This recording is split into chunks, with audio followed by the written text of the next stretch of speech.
Hello guys and welcome to the channel TechTap. So in today's video I'm going to show you how to change date and time in Windows 10. So for that click on search icon and type change date. Open change the date and time system settings.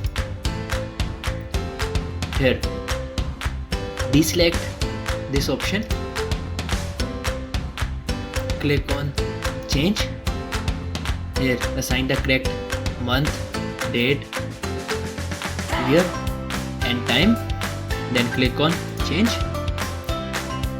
For changing time zone, click here and select your accurate time zone. You can also sync your clock using this time server of Windows.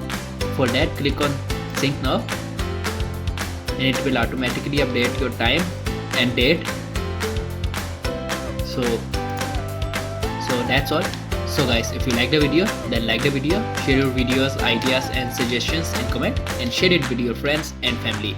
See you guys in the next video. Till then, take care and goodbye.